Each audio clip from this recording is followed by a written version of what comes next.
Hello, you're hearing the voice of Patricia Angelou, and I am in New York at Alba Technique, and you are at All the Feels.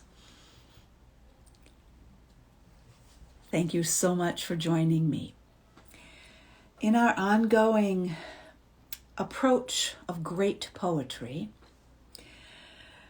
thinking over the past week, leading up to and following upon the festival day in remembrance of the late, great Martin Luther King Jr. in the United States on Monday, and reading as one does and thinking as I do too much of, I'm told sometimes, I was thinking about the late, also very great poet, actor, well, so many things, Maya Angelou, and rejoicing that there is going to be a quarter minted with an image of her with a bird with the spread wings behind her figure looking all out and up toward the sky. I think it's a really very, very lovely design for the quarter. And of course, in the design for this quarter, it is a huge honor. And there are several other people who are going to be honored with quarters this year from the United States Mint. And I thought, well, Pat, one of the prized books in your little library is a beautiful edition of her first part of her 4-part autobiography, I Know Why the Caged Bird Sings.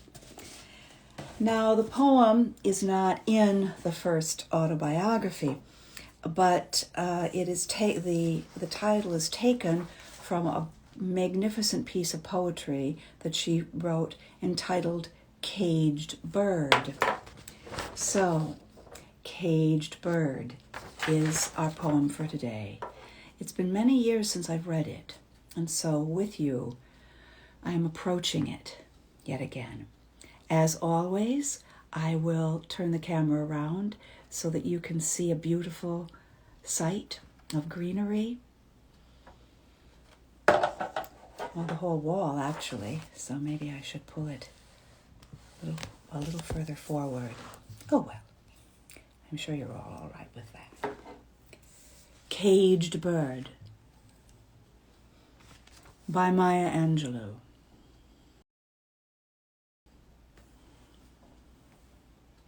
A free bird leaps on the back of the wind and floats downstream till the current ends, and dips his wing in the orange sun rays and dares to claim the sky.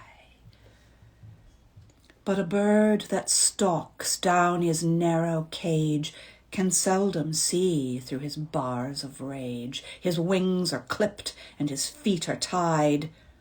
So he opens his throat to sing.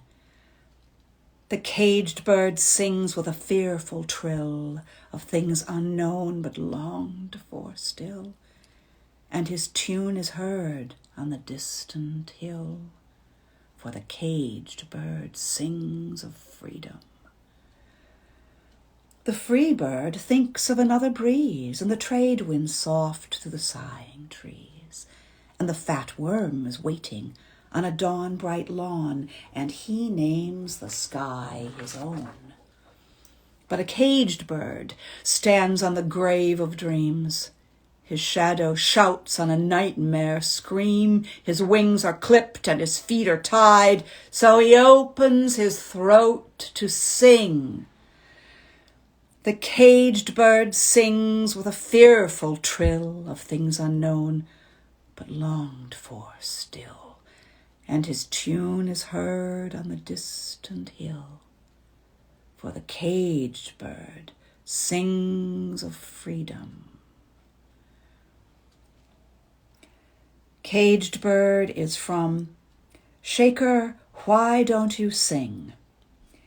And that's 1983 by Maya Angelou, and it was published by Random House in that book of poetry. Shaker, why don't you sing?